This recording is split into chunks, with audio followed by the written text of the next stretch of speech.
देश का सबसे बड़ा वैक्सीनेशन प्रोग्राम 4 दिन बाद शुरू होने वाला है और दूर दराज तक वैक्सीन पहुंचाने का सिलसिला शुरू हो चुका है।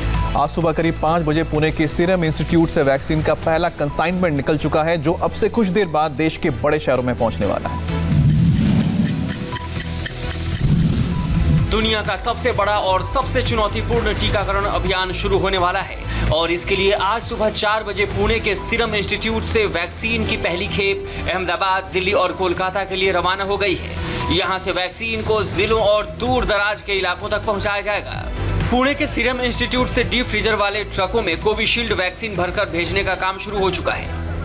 कोविशील्ड वैक्सीन अब पुणे के सीरम इंस्टीट्यूट से बाहर निकल रही है। जो आप कंटेनर देख रहे हैं, इसमें कोविशील्ड वैक्सीन 1, 2 और 3 कंटेनर्स जो हैं वो फिलहाल निकल रहे हैं यहाँ से पुणे एयरपोर्ट के लिए।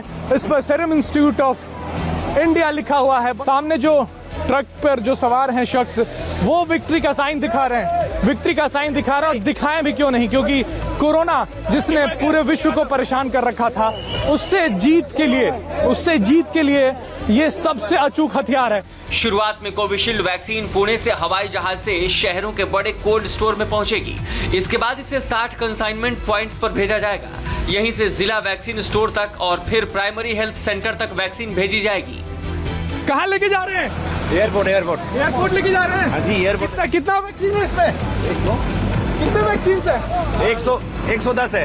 110 बॉक्सेस है। 110 बॉक्सेस है। तो पुणे एयरपोर्ट लेके जा रहे हैं। ड्राइवर जो है वो उन्होंने साफ बताया और विक्ट्री का साइन भी दिखाए। Bharat 2 made in India vaccine के साथ टीकाकरण अभियान शुरू करने वाला है। सरकार ने 3 करोड़ हेल्थ केयर और फ्रंटलाइन वर्कर्स के लिए दोनों वैक्सीन को 6 करोड़ डोज का ऑर्डर दिया है।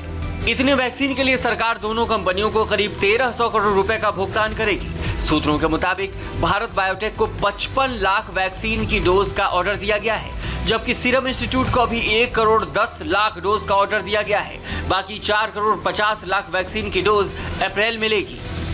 पहले चरण में इन 3 करोड़ लोगों को वैक्सीन देने के लिए जो खर्च होगा वो राज्य सरकारों को वहन नहीं करना है, भारत सरकार इसको वहन करेगी।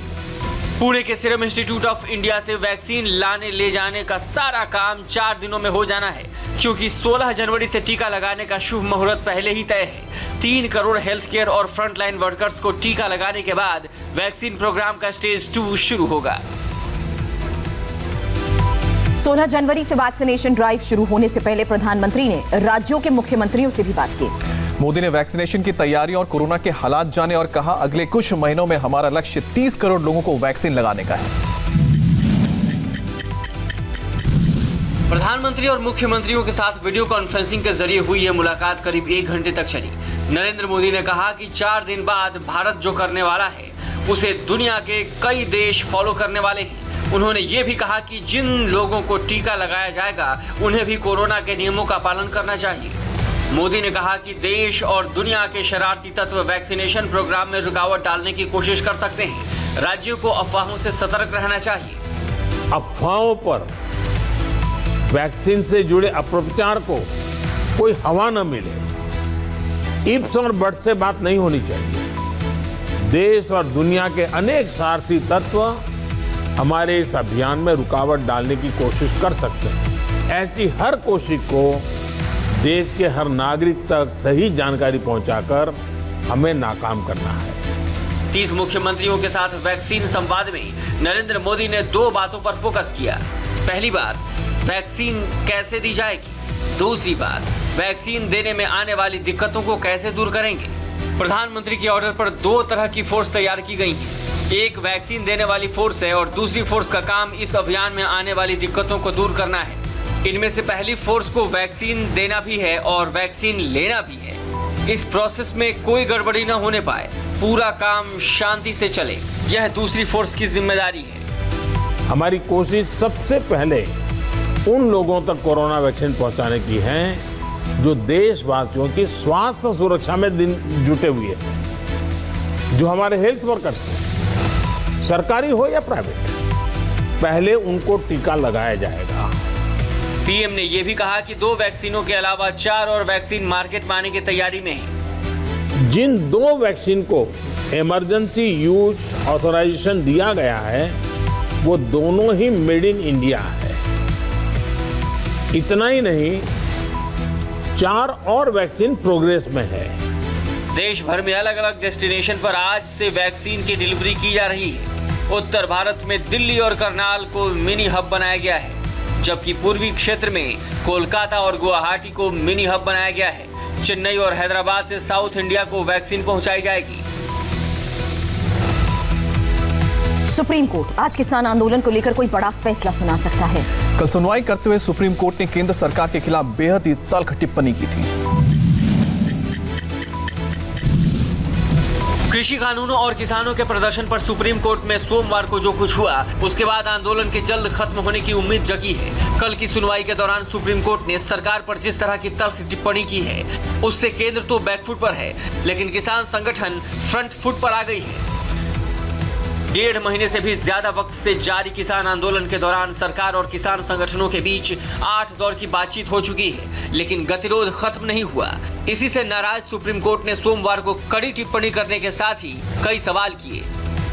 आंदोलन पर हम सरकार से बहुत निराश हैं। आंदोलन का कैसे हल निकाल रही है सरकार? सरकार किस तरह का समझौता कर रही है? हमारा मकसद समस्या का हल निकालना है। सरकार कृषि कानून को होल्ड कर रही है या नहीं?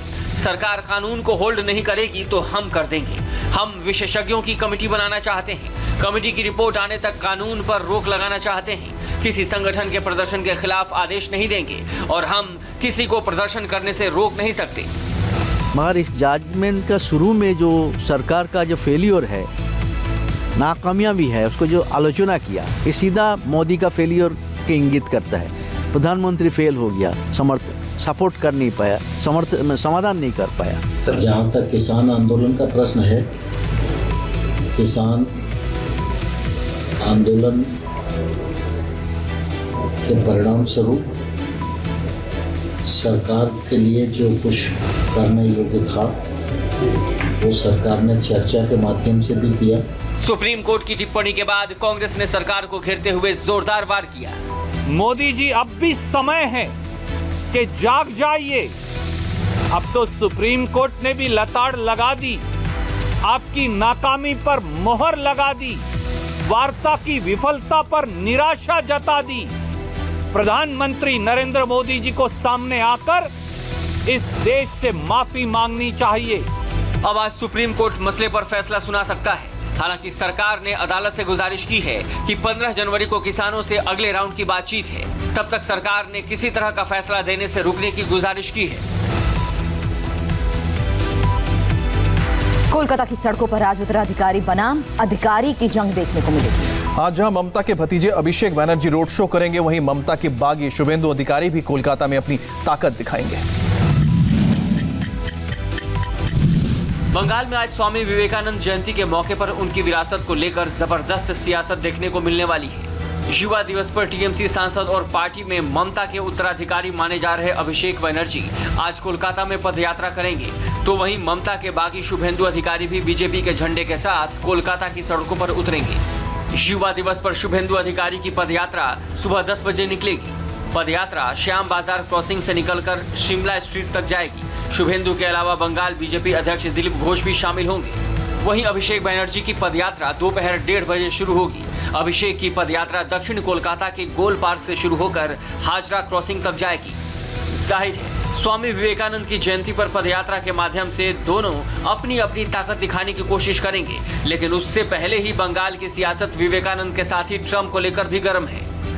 পুরো ভারতবর্ষ ভেঙে পড়েছে। একবার করলো নোটবন্দি, আর একবার কোভিডে হলাম আমরা গৃহবন্দী, এরপরে করবে জেলবন্দি, তারপর ভারতবর্ষটাকেই বন্দি করে রেখে দেবে।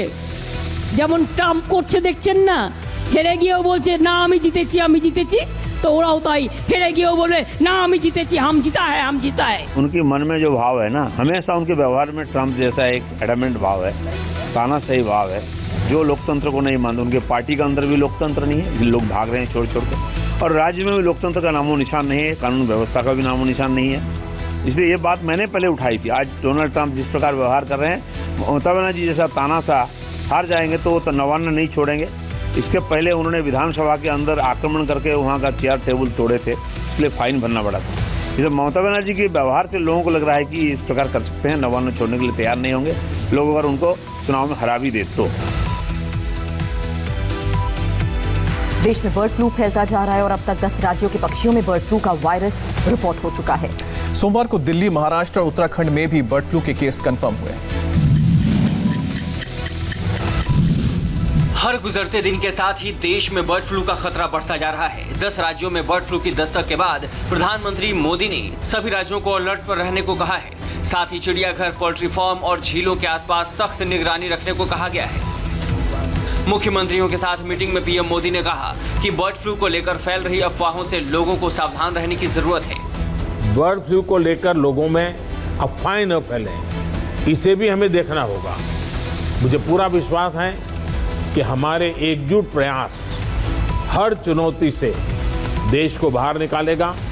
दिल्ली में 3 जगहों के 8 सैंपल में बर्ड फ्लू की पुष्टि हुई है, जिसके बाद हरकत में आई केजरीवाल सरकार ने राजधानी में प्रोसेस्ड और पैकेज्ड चिकन की बिक्री पर रोक लगा दी है। इसके अलावा संजय झील की 300 बतखों को भी मारकर दफना दिया गया। संजय झील में 17 बतखों की मौत हुई थी। संजय झील में एक बीच का हिस्सा है जहां पर क्रेन के जरिए बड़े बड़े गड्ढे खोदे गए हैं और यहां पर दिल्ली के एनिमल हस्बेंड्री डिपार्टमेंट के एक्सपर्ट्स यहां पर मौजूद हैं और उनकी पूरी निगरानी में यहां पर जो जिंदा या फिर जो मृत बतख हैं उनको यहां पर दफनाने की प्रक्रिया चल रही है। तस्वीर हम आपको दिखा रहे हैं, ये एक्सक्लूसिव इंडिया टीवी पर है और तस्वीर आप यहां पर देखकर ये समझिए कि अब दिल्ली पर भी बर्ड फ्लू का खतरा पूरी तरह से आ चुका है। अभी तक सिर्फ ये डर सता रहा था कि कहीं दिल्ली भी इसकी चपेट में ना आ जाए। लगातार सरकार इस बात से डिनाई कर रही थी, तैयारियां पूरी थी। हालांकि अब दिल्ली में भी बर्ड फ्लू की पुष्टि हो चुकी है।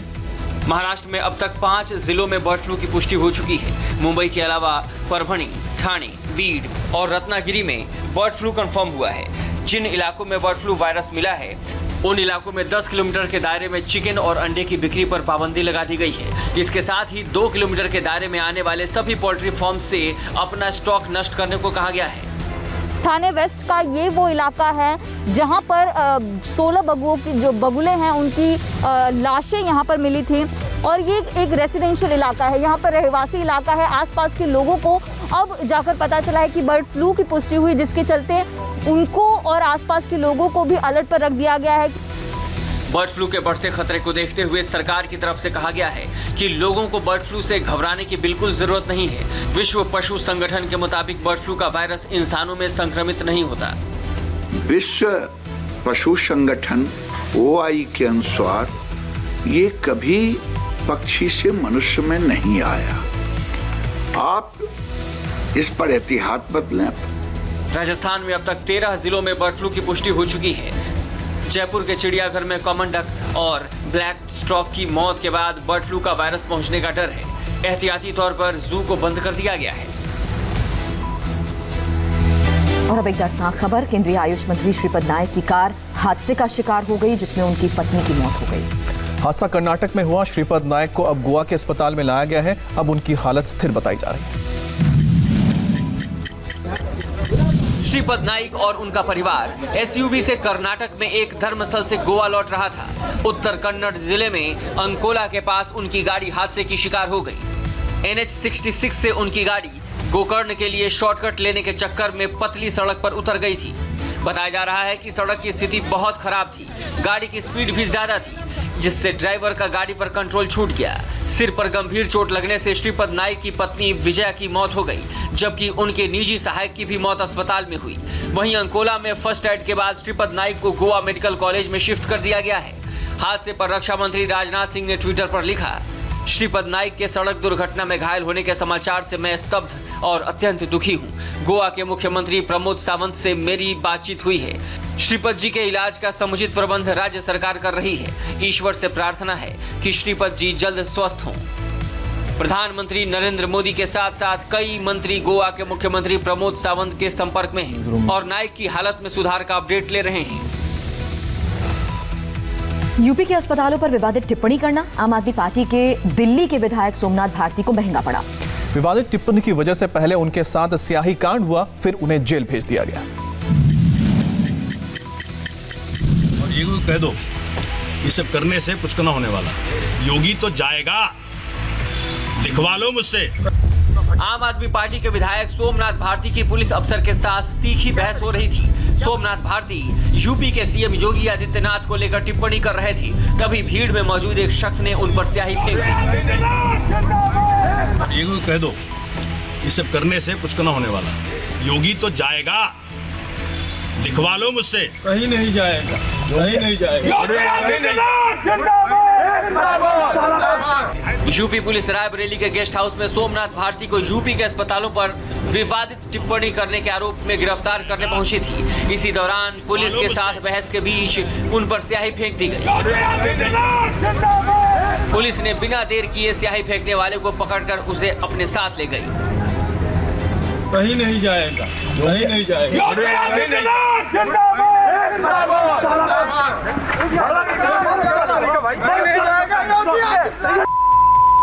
इधर आप अरे पकड़ो।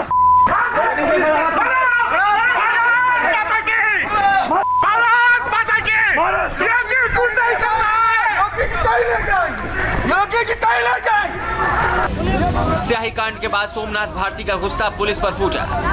सुनिए डॉक्टर अंजनी चतुर्वेदी जी, आपकी वर्दी पे लानत है। ज्यादा नहीं, सुनिए मेरी बात। ज्यादा नहीं। इतनी पुलिस खड़े होने के बावजूद एक गुंडा आता है, मेरे ऊपर स्याही डालता है। आप उसको सुरक्षा करा के भेजो। यहाँ ऐसा कोई नहीं करे। पुलिस सुरक्षा करा के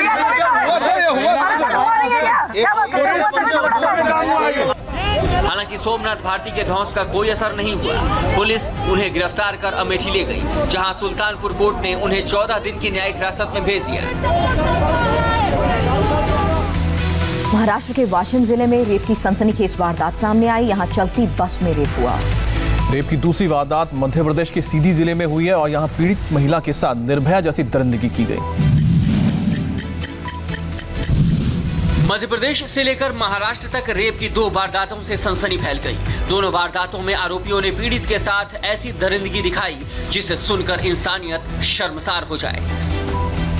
सीधी जिला मुख्यालय से 50 किलोमीटर दूर एक महिला के साथ 4 लड़कों ने न सिर्फ गैंगरेप किया बल्कि निर्भया कांड जैसी बेरहमी भी दिखाई। 45 साल की महिला की हालत गंभीर है और उसका रीवा के अस्पताल में इलाज चल रहा है। पीड़ित महिला के पति की 4 साल पहले मौत हो चुकी थी। वो अपने 2 बेटों के साथ झोपड़ी में दुकान चलाकर गुजर बसर करती थी। शनिवार रात गांव के 4 लड़के उसके घर में घुसे और गैंगरेप किया। दरिंदगी की हद पार करते हुए आरोपियों ने महिला के प्राइवेट पार्ट में लोहे का सरिया डाल दिया। पुलिस ने 4 आरोपियों को गिरफ्तार कर लिया है। एफआईआर के मुताबिक 4 उसमें आरोपी हैं और 4 आरोपियों को पुलिस ने हिरासत में ले लिया है और आगे की जांच कार्रवाई जारी है। सीधी में हुए इस निर्मम गैंग रेप के बाद राजनीति भी गर्मा गई है। राहुल गांधी ने ट्वीट कर शिवराज सिंह सरकार पर तंज कसा। एक और निर्भया, कब तक सहेंगे नारी पर वार। वहीं मध्य प्रदेश के मुख्यमंत्री ने आरोपियों को सख्त सजा का भरोसा दिलाया है। श्रीनगर में तापमान -15 डिग्री पहुंच गया है। डल झील पर बर्फ की चादर जम गई है। और करगिल में भले ही कड़ाके की ठंड पड़ी हो, लेकिन आपको बता दें यहाँ के लोगों के जो हौसले इतने बुलंद हैं और इसकी तस्वीर आप देखेंगे तो हैरान रह जाएंगे। श्रीनगर में तापमान 0 से 15 डिग्री नीचे पहुंच चुका है। बर्फीली हवाओं का असर ऐसा है कि झीलों और नदियों में बर्फ की मोटी परत बिछ चुकी है। खासकर दुनिया भर में मशहूर डल झील पूरी तरह से जम चुकी है। इससे डल झील का नजारा और भी खूबसूरत हो गया है। हम इस वक्त विश्व प्रसिद्ध डल झील के किनारे पर मौजूद है। तस्वीरें आप देख सकते हैं कि झील के हर हिस्से में जो है बर्फ की मोटी परत बिछी हुई है और इसी मोटी परत को काटकर शिकारा आगे बढ़ पा रहा है। जम्मू कश्मीर में भारी बर्फबारी के बाद श्रीनगर से लेह तक हर इलाका बर्फ की सफेद चादर से ढक गया है। जल्द लौटेंगे। इस ब्रेक के बाद देखिए घने कोहरे के बीच गणतंत्र दिवस परेड की कैसी है तैयारी।